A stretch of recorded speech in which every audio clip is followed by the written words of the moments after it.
Box Diving, where we pull comics out of the long box. We have a Thor comic today, issue 235. I pulled this one out of our local comic store and bought it from them because I thought it looked interesting. We have Thor on the cover. Hercules is on the ground. Who's fighting them? I don't know, but he has a rune staff of Kamo Tharn. This is what makes Thor books interesting. Is the same reason I like Doctor Strange books, right? Is because it has that kind of mystical little pinch thrown in. It's not just superheroes, it's more fantastical, it's more fantasy. And so we see these two fighting the guy in the corner. This is how they get you, because this is not accurate. Thor is not in that area. And this comic is kind of like culture shock. It's a comic from the early 70s. So there's a lot of different attitudes. Even like this comic came out for like 2 generations before of comic readers. Not my group, not my dad's group, but the people before him, right? And so there's a huge cultural difference between what we get here and what we have now. For example, bottom of the pages, each page would have like a title of a different comic that was coming out that week. That is not something you see nowadays. Advertisements. There are a ton of adverts in this comic. And I'm not just talking, oh hey look, we as one company bought an entire 3 pages to talk about our game. No, there are full pages of different companies and businesses all across the US advertising everything from seed selling to haircuts. And that's not something we see in our comics today, largely because comics don't get the eyes of a lot of people, and it's easier to get advertisements on the internet. That said, it's funny looking at some of the advertisements and just looking at what people were buying before. And for example, there's one, like I mentioned, the seeds, right? People would ship kids seeds. The kids would promise to sell the seeds to their friends for 40 cents and then send that money back to the company in exchange for a prize. That's a pyramid scheme. All it takes is for the kids to start selling the seeds to other people so they can sell the seeds. That's not something you'll see today. One, kids don't get sold things to sell to other people. That just does not happen. Like, advertisers will still target children, right? But they're not going to give them, hey, look, sell these products for us. That's just not going to happen. Also, Lady Sif does nothing in this comic.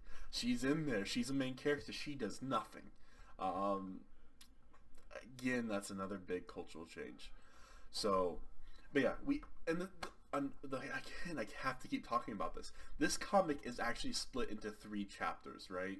You have chapter 1, chapter 2, and chapter 3.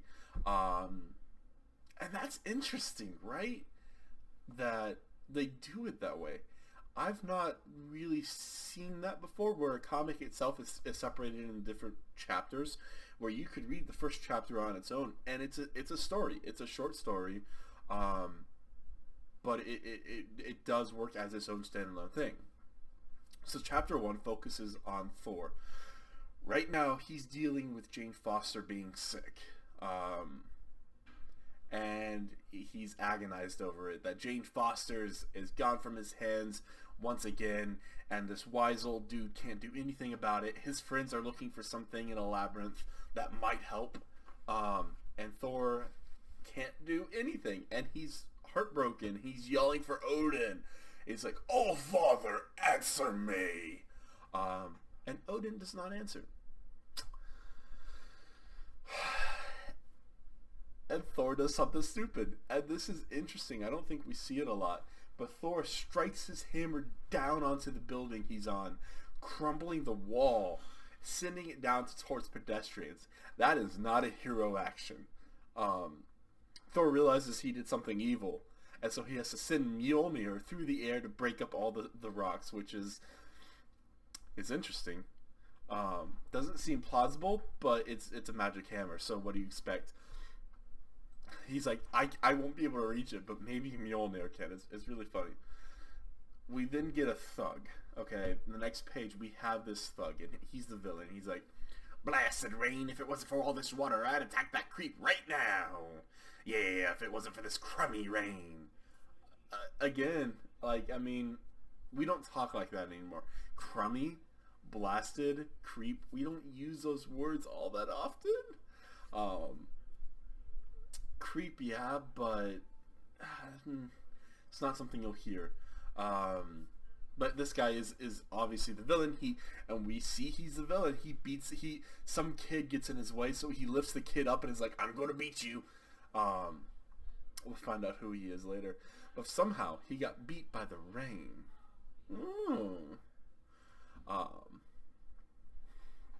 But Thor is still upset. He goes and visits Jane Foster, and he's like, what do we have? What can we do? And the vizier beside him is Thor, your friends have gone on a quest to go find the rune staff of Thorn.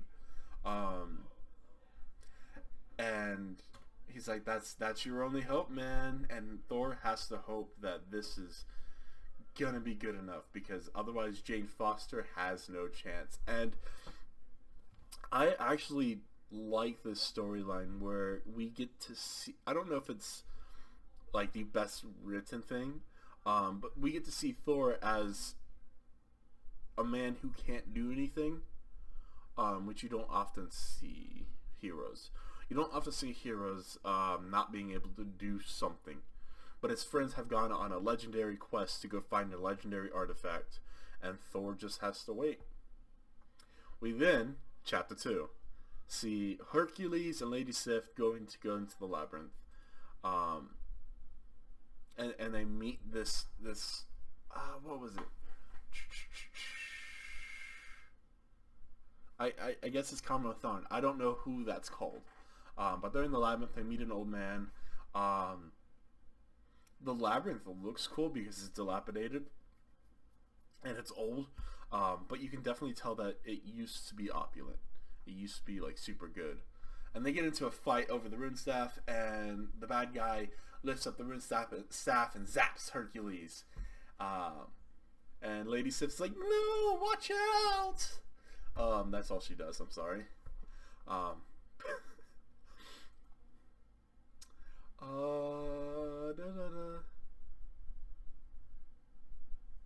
Lady Sif has a whole monologue about love. But again, it's like she loves Thor, but Thor loves another man, and so she's going to do this quest for Thor because she loves him, even though it's not going to turn out well.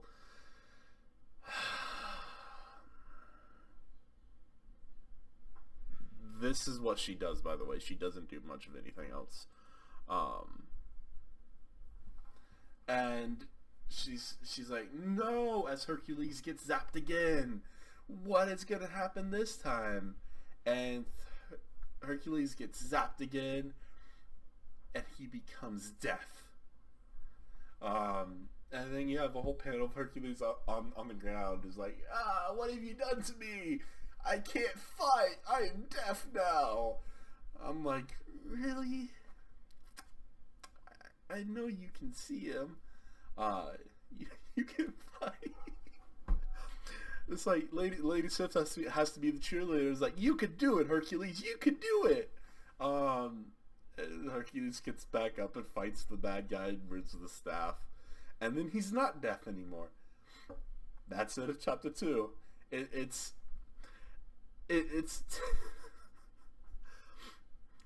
like, I mean, there was an anime, Saint Seiya. One of the 12 gold saints had an ability where you lost all your senses, right? And that was interesting because in the anime Saint Seiya, that saint could make you lose all of your senses. So you could not smell, you could not taste, you could not see, you could not hear, and you could not feel. At that point, you can think, but you're lost in a void. You can't do anything.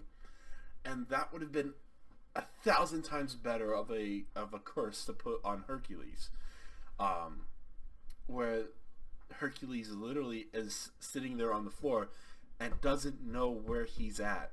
He doesn't know where the villain's at. There's no way for him to tell at all, and that would have been a good curse, and that would have forced Lady Sif to go into the fight and battle the villain, because Hercules is knocked out. There's nothing he can do. Instead, he just became deaf and then whined about it, and then was able to get back up and fight again. It's not really a stopping point, you know. There's nothing hindering him from fighting. So not as cool as it could be, and it lets Lady Sif as a character do nothing. Again, this is my opinions of my current age, where I think Lady Sif could have done a whole lot more for this fight other than say, "No, my love." Yeah, that's was not like super thrilled about her not doing anything. Chapter 3. Thor's still sulking, brooding over not being able to do anything, and we get our bozo. There's a word we don't use anymore. And the Absorbing Man. And he sneaks up, boom, boom, boom, boom, boom, on Thor, and he goes, whoop, and he absorbs Mjolnir's metal, right? And he touches Thor's hammer, Mjolnir, and he absorbs it, and he literally becomes made out of the metal that Mjolnir is composed of. And he starts beating up Thor. They use Uru as a, like, the metal term. I don't know what that is. And he starts beating up Thor, because Thor, again, he's strong, but the hammer is strong, and it's a heavy metal. And so they get into the fight, and Thor's just getting beat up. The Absorbing Man puts his foot down, and a shockwave whipples through the air. And this was a cool panel. I really liked this panel, watching Thor fly into the air as the Absorbing Man stomps his foot down, causing a tremor through the earth, and that was cool. Reminder: they're in a hospital. Oh yeah, here's the panel I was talking about earlier, where Hercules is like, "And by my soul, as long as life exists within me, I will not beg." So Hercules gets up off the ground and is like, "I can do it by the power of myself. I can do it." But it's not as impactful as it could have been if, I don't know, something like all of his senses were gone. And if all of his senses were gone, then that would have been really impressive. Is by his own will, he willed himself to be able to see again, right? Or something. But no, it's not really that impactful. He can't hear, but that's not gonna. You can overcome that, you know. That's not gonna stop somebody from fighting.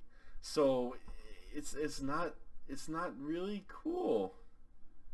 It's not really interesting. I'll stop that tangent. But Lady Sif brings back the staff, because Hercules trialed through and overcame his challenge of his impediment. So he overcomes that, and he gets the staff from the bad guy and hands it to Lady Sif, and Lady Sif brings the staff back to the hospital. And that's the end of the comic.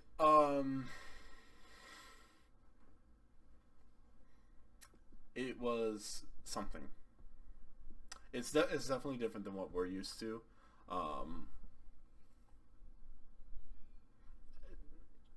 There were parts I liked, but overall, I was not caught in this story. It's just, it wasn't really, like, catching me, you know? Like, I did not feel that Hercules was ever in danger, or that, like, he was ever being impeded.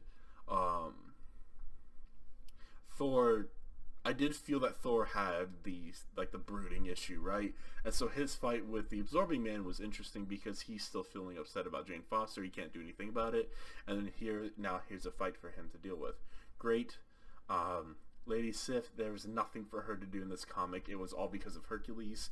And so, with my modern sensibilities, right, it just didn't really impact me. It was just like, okay, that was it. Nothing was really struck me as being difficult for them to overcome. But that's it. I think that's the end of this issue for the pull list. Something I've been meaning to read for a while because I've had for a while. I'll see you next time in the long box. Bye bye.